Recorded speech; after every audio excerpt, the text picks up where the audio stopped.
اور کیا خوابوں یا جسمانی صحت پر بھی اس کا کوئی اثر نظر آتا ہے؟ جی بالکل، علیحدگی کے موضوع پر مسلسل ڈراؤنے خواب آنا بھی اس کی ایک نشانی ہو سکتی ہے، اور شاید سب سے زیادہ نظر انداز کی جانے والی علامت وہ ہے جسمانی شکایات، جسمانی شکایات جیسے سر درد، پیٹ میں درد، متلی ہونا یا الٹی آ جانا۔ یہ اکثر تب ہوتا ہے جب علیحدگی کا وقت قریب آتا ہے یا صرف اس کا خیال آتا ہے۔ اچھا، جی، نوجوانوں اور بالغوں میں دل کی دھڑکن کا اچانک تیز ہو جانا یا چکر آنا بھی دیکھا گیا ہے۔ تو اگر ایک چیز یاد رکھنی ہو علامات کے بارے میں تو وہ یہ کہ یہ صرف ذہنی بے چینی نہیں بلکہ اس کا اظہار جسمانی طور پر بھی ہو سکتا ہے۔ بالکل، یہ بہت اہم نقطہ ہے۔ اور یہ علامات میرا خیال ہے بچوں اور بڑوں میں شاید تھوڑی مختلف طرح سے ظاہر ہوتی ہوں گی۔ ہاں، تھوڑا فرق ہوتا ہے۔ بچے شاید وہ زیادہ واضح طور پر دکھاتے ہیں، جیسے اسکول جانے سے انکار کریں گے، والدین سے ہر وقت چپکے رہیں گے یا اکیلے سونے سے ڈریں گے۔ جبکہ بالغ افراد میں ہو سکتا ہے وہ اپنے شریک حیات یا بچوں کو لے کر حد سے زیادہ فکر مند ہوں، انہیں مسلسل کالز یا میسیجز کر کے ان کی خیریت پوچھتے رہیں، یا ایسی سوشل یا پروفیشنل صورتحال سے بچیں جن میں انہیں اپنے عزیزوں سے دور رہنا پڑے۔ اچھا، ان کا یہ رویہ بعض اوقات باہر سے دیکھنے میں کنٹرولنگ یا بہت پروٹیکٹیو لگ سکتا ہے، جبکہ دراصل یہ ان کی شدید اندرونی پریشانی کا اظہار ہوتا ہے۔ یہ جاننا بہت ضروری ہے تاکہ غلط فہمی نہ ہو۔ اچھا، اب یہ بتائیے کہ یہ مسئلہ کتنا عام ہے، کن لوگوں میں زیادہ پایا جاتا ہے؟ یہ بچپن کے سب سے عام اینگزائٹی ڈس آرڈرز میں سے ایک ہے۔ اندازے کے مطابق تقریباً 4% بچے اس سے متاثر ہوتے ہیں۔ 4%؟ جی، اور یہ 12 سال سے کم عمر بچوں میں سب سے زیادہ دیکھا جاتا ہے۔ بلکہ ایک تحقیق کے مطابق جو بچے اینگزائٹی کی وجہ سے مدد کے لیے کلینکس میں آتے ہیں ان میں تقریباً 50% کیسز ایسڈی کے ہوتے ہیں۔ 50%؟ جی، یہ تو بہت زیادہ ہے۔ جی، کافی زیادہ ہے۔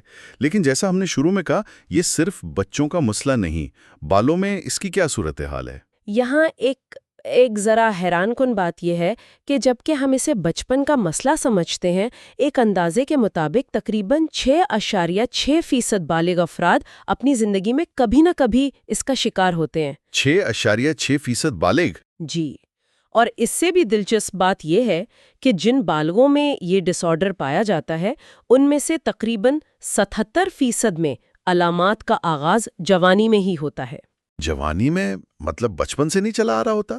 ضروری نہیں، 77% کیسز میں یہ جوانی میں شروع ہوتا ہے۔ یہ واقعی غور طلب بات ہے۔ واقعی؟ کچھ سٹڈیز میں لڑکیوں میں اس کی شرح تھوڑی زیادہ بتائی گئی ہے، لیکن عمومی طور پر یہ لڑکوں اور لڑکیوں، مردوں اور عورتوں دونوں کو متاثر کر سکتا ہے۔ 77% کیسز کا جوانی میں شروع ہونا، یہ تو واقعی بڑی اہم بات ہے۔ آخر اس کے وجوہات کیا ہیں پھر؟ کیا یہ صرف ماحول کی وجہ سے ہوتا ہے یا اس کے پیچھے کچھ اور بھی ہے؟ نہیں، یہ کسی ایک وجہ کا نتیجہ نہیں ہوتا، بلکہ یہ کئی عوامل کا ایک آپ کہہ لیں پیچیدہ مجموعہ ہے۔ ہم انہیں موٹے طور پر کچھ کیٹیگریز میں تقسیم کر سکتے ہیں۔ ٹھیک ہے۔ پہلا ہے حیاتیاتی یا جنیاتی عوامل، بایولوجیکل جینیٹک فیکٹرز۔ اگر خاندان میں پہلے سے اینگزائٹی ڈس آرڈرز یا ڈپریشن موجود ہے تو رسک بڑھ جاتا ہے۔ یعنی موروثی ہو سکتا ہے؟ جی بالکل، تحقیق بتاتی ہے کہ اس ڈس آرڈر میں موروثیت یعنی ہیریٹیبلٹی کا عمل دخل 70% سے بھی زیادہ ہو سکتا ہے۔ 70%؟ جی، اس کے علاوہ ہمارے دماغ میں موجود کچھ خاص کیمیکلز ہیں، نیورو ٹرانسمیٹرز جنہیں کہتے ہیں، جیسے سیروٹونن اور نوریپینیفرین۔ ان کا توازن بگڑنا بھی ایک کردار ادا کر سکتا ہے، اور دماغ کے کچھ حصے، خاص طور پر امیگڈلا یعنی خوف کا مرکز اور پری فرنٹل کارٹیکس جو سوچ اور فیصلہ سازی کو کنٹرول کرتا ہے، ان کی ایکٹیویٹی میں تبدیلی بھی دیکھی گئی ہے۔ اچھا، یہ تو ہو گئے بایولوجیکل فیکٹرز۔ نفسیاتی طور پر کیا ہوتا ہے؟ نفسیاتی عوامل میں ایک تو سیکھا ہوا خوف شامل ہے، یعنی بچہ یا بالغ کسی تجربے کے بعد علیحدگی کو خطرے سے جوڑنا سیکھ لیتا ہے۔ دوسرا، اٹیچمنٹ تھیوری کے حوالے سے بات کریں تو وہ لوگ جن کا اپنے پرائمری کیئر گیور کے ساتھ بچپن میں اینکشس ایمبیولنٹ قسم کا لگاؤ رہا ہو، ان میں اس کا خطرہ زیادہ ہوتا ہے۔ اینکشس ایمبیولنٹ، یہ کیا ہوتا ہے؟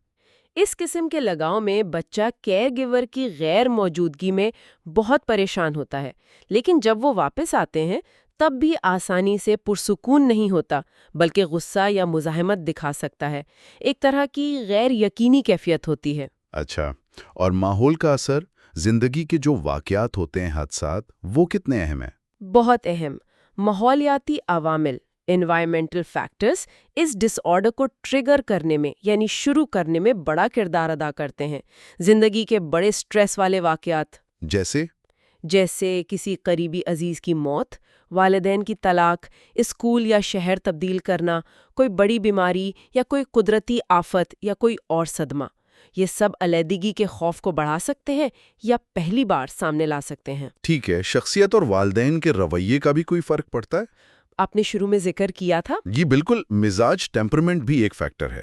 جو بچے فطرتاً زیادہ شرمیلے ہوتے ہیں یا نئی صورتحال میں بہت جلدی گھبرا جاتے ہیں، جسے بیہیویئرل انہیبیشن کہتے ہیں، ان میں رسک زیادہ ہوتا ہے۔ اچھا۔ اور والدین کا کردار بھی نظر انداز نہیں کیا جا سکتا۔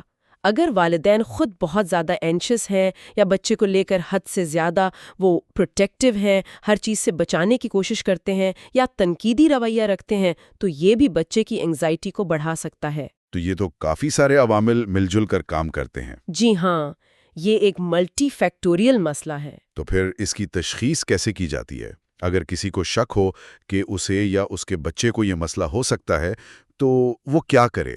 پہلا قدم کیا ہو؟ تشخیص ہمیشہ کسی ماہر پروفیشنل جیسے کہ کلینکل سائیکالوجسٹ یا سائیکائٹرسٹ، خاص کر چائلڈ سائیکائٹرسٹ اگر بچے کا معاملہ ہے، کو کرنی چاہیے۔ پہلا قدم ہوتا ہے ایک تفصیلی کلینکل انٹرویو۔ جی، بچے اور والدین دونوں سے بات چیت کی جاتی ہے، یا اگر مریض بالغ ہے تو اس سے تفصیل سے پوچھا جاتا ہے۔ یہ پوچھا جاتا ہے کہ علامات کب سے ہیں، کتنی شدید ہیں، کن حالات میں بڑھتی ہیں اور روزمرہ زندگی پر کیا اثر ڈال رہی ہیں۔ ٹھیک ہے۔ یہ بھی بہت ضروری ہے کہ کسی جسمانی بیماری کو رد کیا جائے جو شاید انہی علامات کا سبب بن رہی ہوں۔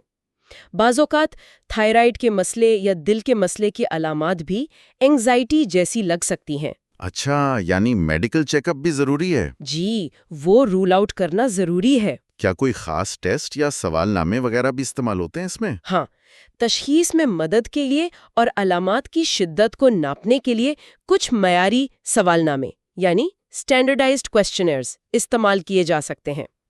بچوں کے لیے ایک عام ٹول ہے اسکیڈ۔ جی، screen for child anxiety related emotional disorders. یہ بچوں اور والدین دونوں بھرتے ہیں۔ اس سے نہ صرف تشخیص میں مدد ملتی ہے بلکہ علاج کے اثرات کو مانیٹر کرنا بھی آسان ہو جاتا ہے۔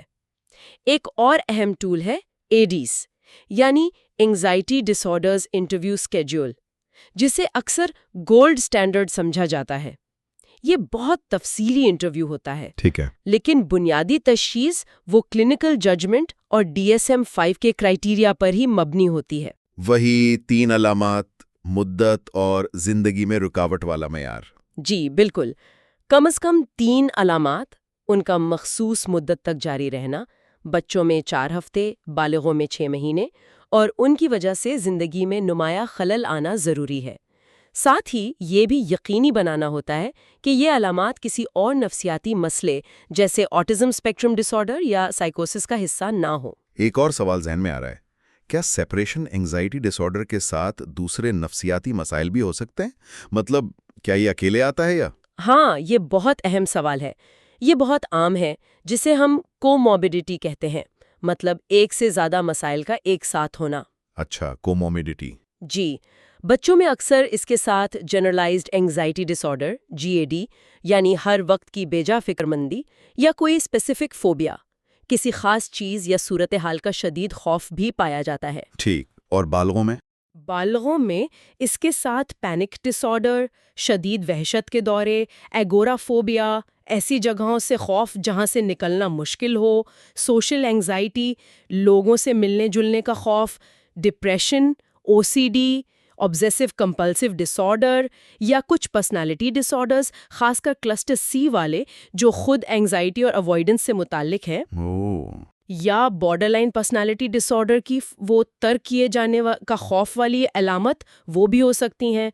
تو ان کو موربیڈیٹیز کی وجہ سے تشخیص اور علاج مزید پیچیدہ ہو سکتا ہے۔ یقیناً۔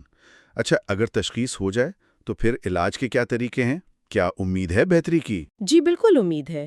علاج کا سب سے پہلا اور اہم قدم عام طور پر تھراپی یعنی بات چیت کے ذریعے علاج ہوتا ہے۔ تھراپی؟ جی، اس میں سب سے زیادہ مؤثر اور جس پر سب سے زیادہ تحقیق ہوئی ہے وہ اپروچ ہے کوگنیٹو بیہیویئرل تھراپی۔ CBT، یہ نام کافی سنا ہے۔ یہ کیا کرتی ہے؟ یہ ایک قسم کی سائیکو تھراپی ہے جو لوگوں کو ان کی منفی سوچوں کوگنیشنز اور نقصان دہ رویوں بیہیویئرز کو پہچاننے اور انہیں تبدیل کرنے میں مدد کرتی ہے۔ مثال کے طور پر؟ مثال کے طور پر اگر کوئی یہ سوچتا ہے کہ میرے بغیر میرے گھر والوں کو کچھ ہو جائے گا تو CBT اس سوچ کو چیلنج کرنے اور اس کی جگہ زیادہ حقیقت پسندانہ اور متوازن سوچ اپنانے میں مدد کرتی ہے۔ اسی طرح رویوں پر کام ہوتا ہے، جیسے خوف کی وجہ سے بچنے والے رویے کو کم کرنا۔ اچھا، CBT میں ایک لفظ ایکسپوجر تھراپی بھی سنا ہے، وہ کیا ہے؟ کچھ لوگ شاید سوچیں کہ یہ بچوں کے لیے یا بڑوں کے لیے زیادہ خوفناک نہ ہو جائے۔ یہ ایک بہت اچھا سوال ہے اور ایک عام خدشہ بھی ہے۔ ایکسپوجر تھراپی CBT کا ایک انتہائی اہم حصہ ہے، خاص کر اینگزائٹی ڈس آرڈرز کے لیے۔ اس کا مطلب یہ ہرگز نہیں کہ مریض کو سیدھا اس کی سب سے بڑی خوفناک صورتحال میں ڈال دیا جائے، ایسا نہیں ہوتا۔ اچھا، بلکہ یہ ایک بہت ہی احتیاط سے پلان کیا گیا سٹیپ بائی سٹیپ عمل ہوتا ہے۔ مریض کو تھراپسٹ کی مدد سے آہستہ آہستہ بہت ہی معمولی لیول سے شروع کر کے ان سچویشنز کا سامنا کرنا سکھایا جاتا ہے جن سے اسے خوف آتا ہے۔ کیسے ہیں؟ مطلب مثال دیں ذرا۔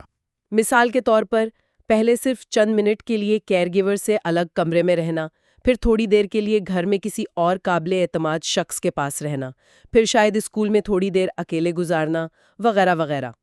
ہر قدم پر اسے کوپنگ اسکلز یعنی اس پریشانی سے نمٹنے کے طریقے سکھائے جاتے ہیں۔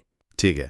مقصد یہ ہوتا ہے کہ مریض کا دماغ آہستہ آہستہ یہ سیکھ لے کہ یہ صورتحال دراصل محفوظ ہے اور وہ انہیں برداشت کر سکتا ہے۔ یہ ہمیشہ مریض کی رفتار اور کمفرٹ لیول کو مد نظر رکھ کر کیا جاتا ہے۔ یہ وضاحت بہت ضروری تھی۔ اچھا، تو CBT اور ایکسپوجر تھراپی ہو گئی، اس کے علاوہ کیا خاندان کا بھی کوئی کردار ہوتا ہے علاج میں؟ بہت ہی اہم کردار۔ فیملی تھراپی اور پیرنٹ گائیڈنس اس علاج کا لازمی حصہ ہیں، خاص کر جب مریض بچہ ہو۔ کیوں؟ کیونکہ والدین کا رویہ اور ان کی سمجھ بوجھ علاج پر بہت اثر انداز ہوتی ہے۔ والدین کو اس ڈس آرڈر کے بارے میں تعلیم دی جاتی ہے جسے سائیکو ایجوکیشن کہتے ہیں، تاکہ وہ سمجھ سکیں کہ ان کا بچہ کس چیز سے گزر رہا ہے اور یہ اس کی کوئی ضد یا شرارت نہیں ہے۔ انہیں سکھایا جاتا ہے کہ وہ بچے کی مدد کیسے کریں، اس کے خوف کو کم کرنے میں کیسے مدد دیں اور انجانے میں اس کی اینگزائٹی کو بڑھانے والے رویوں سے کیسے بچیں، جیسے خود حد سے زیادہ پریشان ہونا یا بچے کو ہر علیحدگی والی صورتحال سے بچانے کی کوشش کرنا۔ اچھا، والدین کا سپورٹ اور صحیح اپروچ علاج کی کامیابی کے لیے انتہائی ضروری ہے۔ یہ تو بات ہو گئی تھراپی کی۔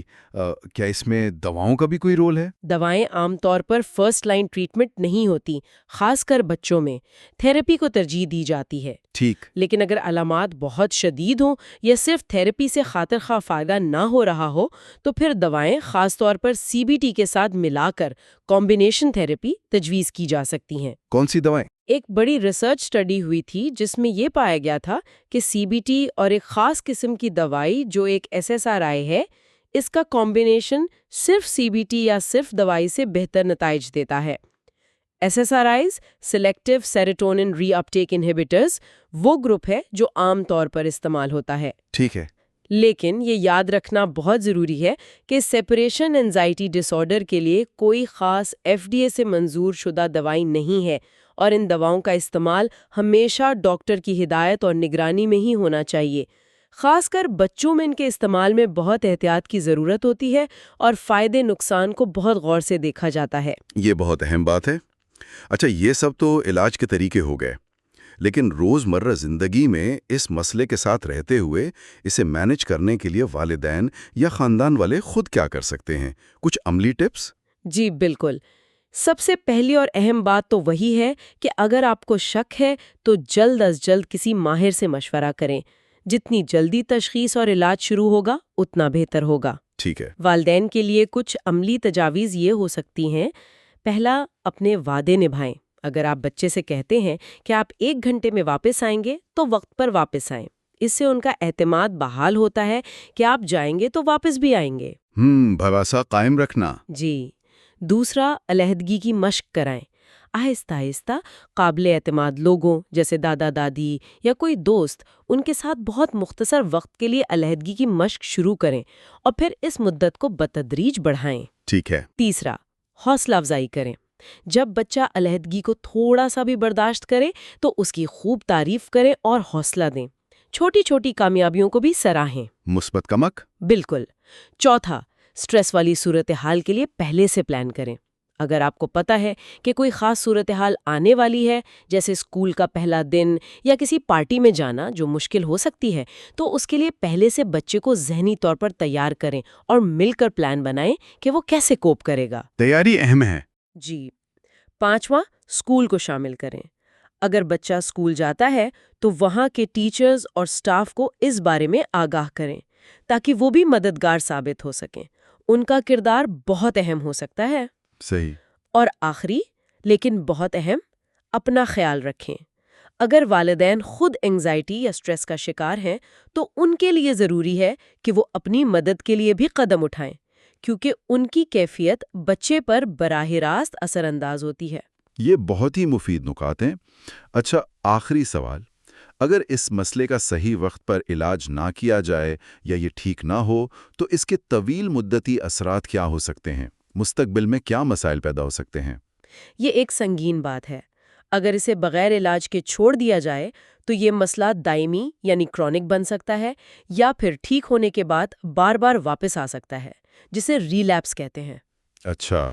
ایک سٹڈی نے علاج شدہ بچوں کو 4 سال تک فالو کیا تو پتہ چلا کہ صرف 21.7% مستقل طور پر ٹھیک تھے، جبکہ 48% ریلیپس کر گئے تھے اور باقی 30% مسلسل بیمار تھے۔ اوہ، یہ تو کافی پریشان کن اعداد و شمار ہیں۔ جی، یہ اس بات کی اہمیت اجاگر کرتے ہیں کہ مستقل نگرانی اور سپورٹ ضروری ہے۔ علاج ایک مرتبہ کا کام نہیں ہوتا اکثر۔ جہاں تک طویل مدتی اثرات کی بات ہے، بچپن کا SAD اگر ٹھیک نہ ہو تو بالغ پن میں پینک ڈس آرڈر، ایگورافوبیا، GAD یا ڈپریشن جیسے دوسرے نفسیاتی مسائل کا خطرہ بڑھا سکتا ہے۔ یہ شخص کی تعلیم پر بری طرح اثر ڈال سکتا ہے، جیسے اسکول سے غیر حاضری، کم نمبر لینا، پڑھائی پر توجہ نہ دے پانا۔ کام کی جگہ پر پرفارمنس متاثر کر سکتا ہے، سماجی تعلقات بنانے اور نبھانے میں دشواری پیدا کر سکتا ہے۔ اور صحت پر؟ جی، کچھ نئی تحقیق یہ بھی اشارہ کرتی ہے کہ شدید انگزائٹی یادداشت، خاص کر ویژو اسپیشل ورکنگ میموری اور زبان کی کچھ مہارتوں جیسے سیمینٹک میموری اور اورل لینگویج کو بھی متاثر کر سکتی ہے۔ اچھا۔ اور جیسا ہم نے پہلے کومابیڈیٹی میں ذکر کیا، اسے کلسٹر C پرسنالٹی ڈس آرڈرز یا بارڈر لائن پرسنالٹی ڈس آرڈر کی کچھ علامات، خاص کر وہ ترک کیے جانے کے شدید خوف سے بھی منسلک پایا گیا ہے۔ اور یہ بات بھی یاد رکھنی چاہیے کہ انگزائٹی ڈس آرڈرز عام طور پر خودکشی کے خیالات یعنی سوسائڈل آئیڈیشن کا رسک بھی بڑھا دیتے ہیں، تو اسے سنجیدگی سے لینا بہت ضروری ہے۔ آج کی اس تفصیلی گفتگو سے میرا خیال ہے یہ بات بالکل واضح ہو گئی ہے کہ سیپریشن انگزائٹی ڈس آرڈر ایک پیچیدہ مسئلہ ہے۔ اس کی جڑیں صرف ماحول میں نہیں بلکہ ہماری بائیولوجی، سائیکالوجی اور ہمارے تعلقات میں بھی گہری ہیں، اور یہ صرف بچپن تک محدود نہیں۔ بالکل، اور اس سب کا نچوڑ شاید یہ ہے کہ انسانی لگاؤ یعنی اٹیچمنٹ ایک فطری اور بہت ضروری جذبہ ہے۔ یہ ہماری بقا کے لیے اہم ہے۔ جی۔ لیکن جب اس لگاؤ سے جڑا خوف اتنا بڑھ جائے کہ وہ انسان کی زندگی کو مفلوج کر دے، اس کی روزمرہ کی صلاحیتوں کو متاثر کرنے لگے، اسکول جانے سے روکے، کام کرنے سے روکے، رشتے نبھانے سے روکے، تو پھر یہ مدد طلب کرتا ہے۔ یہ پہچان لینا کہ کب نارمل فکر ایک مسئلے کی شکل لے رہی ہے، یہ جلد مداخلت اور بہتری کی طرف پہلا قدم ہے۔ اور یہ یاد رکھنا چاہیے کہ یہ کسی کی کمزوری کی علامت نہیں بلکہ ایک قابل علاج ذہنی صحت کا مسئلہ ہے جس کے لیے مؤثر مدد دستیاب ہے۔ اس قیمتی معلومات اور اتنی اچھی وضاحت کے لیے آپ کا بہت شکریہ۔ امید ہے اس گفتگو سے ہمارے سننے والوں کو سیپریشن انزائٹی ڈس آرڈر کو بہتر طور پر سمجھنے میں مدد ملی ہوگی اور وہ ضرورت پڑنے پر مدد حاصل کرنے میں ہچکچائیں گے نہیں۔ شکریہ، اپنا خیال رکھیے گا۔ اللہ حافظ۔ اللہ حافظ۔